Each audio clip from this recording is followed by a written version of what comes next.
But I'm gonna be butt ass naked so the wind could just be hitting my balls and shit.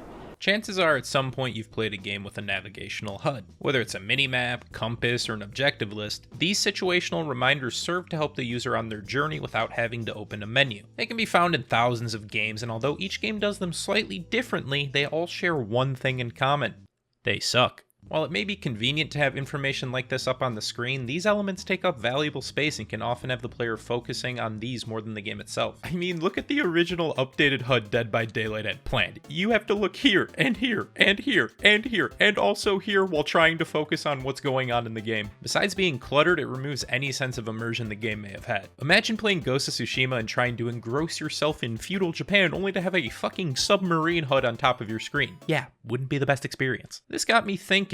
What games have systems that help the player along in their journey but aren't overly in your face and break immersion? We'll look at all ends of the spectrum, from games that have too many components to ones that don't help at all, and hopefully be able to find the perfect balance. Now in this video, I'm only talking about HUD elements that are on your screen while playing and are a part of navigation, no additional menus. Those things can be so convoluted, I could probably make a whole video on just bad menu design. With all this said, I need to clarify a few things. Minimaps and these other situational reminders aren't useless. In fact, there are a lot of games that wouldn't make sense without them. Unless I was playing hardcore, I couldn't imagine booting up an FPS like Call of Duty or Battlefield and not having a minimap. Similarly, it works really well with a game like Grand Theft Auto. Since your play area is essentially a massive city, the minimap gives off the feeling of navigating through GPS. I know a lot of these games have options for minimal HUD or even completely removing the HUD, but that's all it does. There's nothing unique done by the developers to help guide the player in a more immersed way. I know some people don't give a shit about immersion, which is also perfectly fine. I personally love it, but we all have our own tastes. But really quickly before we get into the video, guys, I just want to say I am partnered up with Apex Gaming PCs, and I have my very own PC line on their website that you can actually purchase from. If you've been trying to upgrade or just build yourself a new PC lately, you might have noticed it's pretty hard with things being so inflated in price or just out of stock. That's where Apex comes in. As someone who's built all their computers in the past, I have acknowledged I think pre-builts are just the way to go,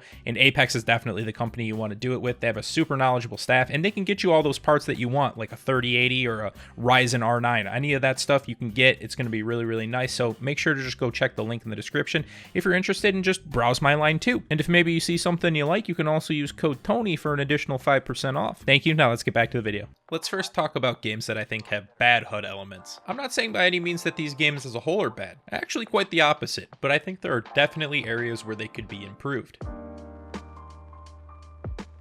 The Witcher 3 is an incredible game with so much to offer, but suffers from the issues of so many open world games. We rely too much on the HUD for almost everything. In The Witcher's case, it's the minimap. It has a lot of good information and other points of interest, but it's definitely distracting. Your marked waypoints are only highlighted there, so I constantly felt that I had to look at it when traveling instead of taking in the environment the world offers. The same goes with missions where you have to search a specific area. That area will be highlighted with a yellow circle, and you need to constantly be checking to see if you're in the designated area. Couple that with the mission objectives being displayed right below the map, and you already have a pretty cluttered HUD. I think CD Projekt Red could have made a way more immersive experience because they already have something built into the game: Witcher Sense. I found Witcher Sense to be only used on menial tasks that made the power itself feel a bit underwhelming. These are supposed to be superhuman senses, so I don't see why we couldn't just activate them to get a similar red trail to serve as our navigation method. I don't know if that is part of the lore or anything, and I could just be sounding like an idiot, but I think it would look cool. Another game I want to mention is Assassin's Creed Syndicate. This game's HUD is actually disgusting to me. It's like they wanted to be immersive, but also set up an experience that was as far from it as possible. There's quest markers that appear in the middle of the game screen, objective markers, and a minimap. But then there's also more immersive features like Eagle Vision. With Eagle Vision, you can mark enemies and they will appear, even after you stop using the vision. Problem with this is that after using it, you now have like 50 fucking red dots all running around on the minimap, which is very distracting. The best immersion element to keep you focused on the game is when you're driving a carriage. A white line is added on the road that shows your route so you aren't focused on the minimap. It's still not that great because, again, you have a massive quest marker in the middle of your screen, so that line is almost useless. I would have liked to see some more unique methods from the Eagle Vision because this HUD is all over the place. This is just one end of the spectrum, but what about the other side? Games that give you almost no help on your path with very limited or no HUD at all. You probably thought of this game instantly, but the best example of this is Dark Souls.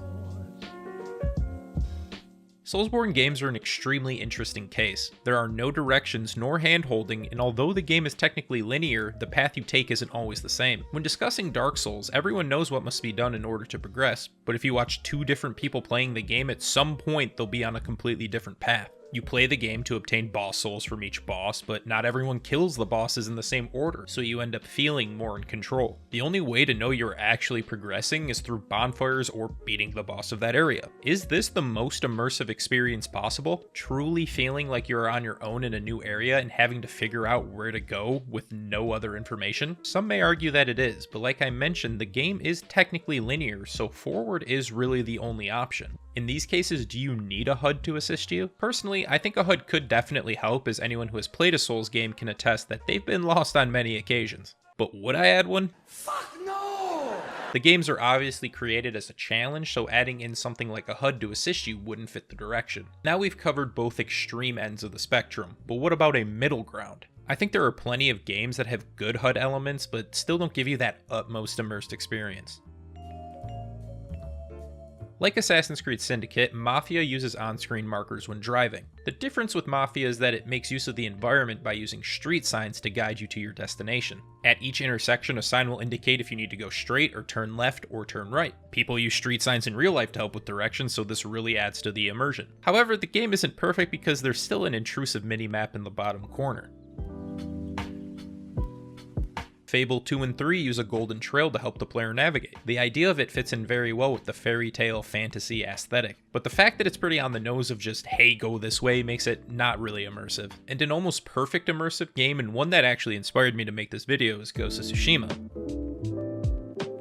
Instead of having a minimap or waypoints, the game uses guiding wind and yellow songbirds to help Jin discover Tsushima. It fits seamlessly into the environment. You can tell that they are trying to help you, but aren't distracting enough to take away from the experience. Then you add that guiding wind is a representation of Jin's father and the yellow songbird is Jin's mother, and you get even more immersion because these things actually mean something to the story. But even with all the things Ghost does right, in my mind it still isn't quite perfect. We still have our objective tracker in the top left corner. It's not super in your face, but I do find myself often looking over here, especially when traveling to get to a location. I've mentioned these objective lists or quest trackers quite a bit throughout the video, but haven't exactly said what I would do differently. It's honestly hard to say. In some instances, I would argue nothing, especially in massive open world games. It's extremely hard for the player to navigate freely, but also stay on track without a few little reminders. However, if I had to put something in place of these, I would opt for verbal reminders. For example, let's look at the Mega Man Battle Network games. You play the game, save, and log off. Come back a few days later to realize you have no idea what the fuck you were doing. With a simple press of L1, you could talk to Mega Man and a prompt like, "Weren't you supposed to meet that dude in town?" would pop up. I think we can all relate to this in real life, where sometimes we just walk into a room and talk to ourselves like, what was I even doing here? If games added in a button where you were stuck to give a verbal reminder, that would serve as a great way to help the player without taking away from the gameplay. Some games do give basic verbal reminders when it comes to quests. I know Ghost of Tsushima will sometimes have Jin say a voice line about the current objective.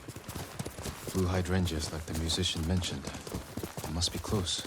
I think we can expand on this when traveling from place to place. Say you set a waypoint, and when you arrive, your character says something like, "I'm here to shit ass." This would essentially be guiding us without having any of the intrusive HUD elements in play. But even after all of the games I mentioned today, there is one that reigns supreme to me as a truly immersive experience.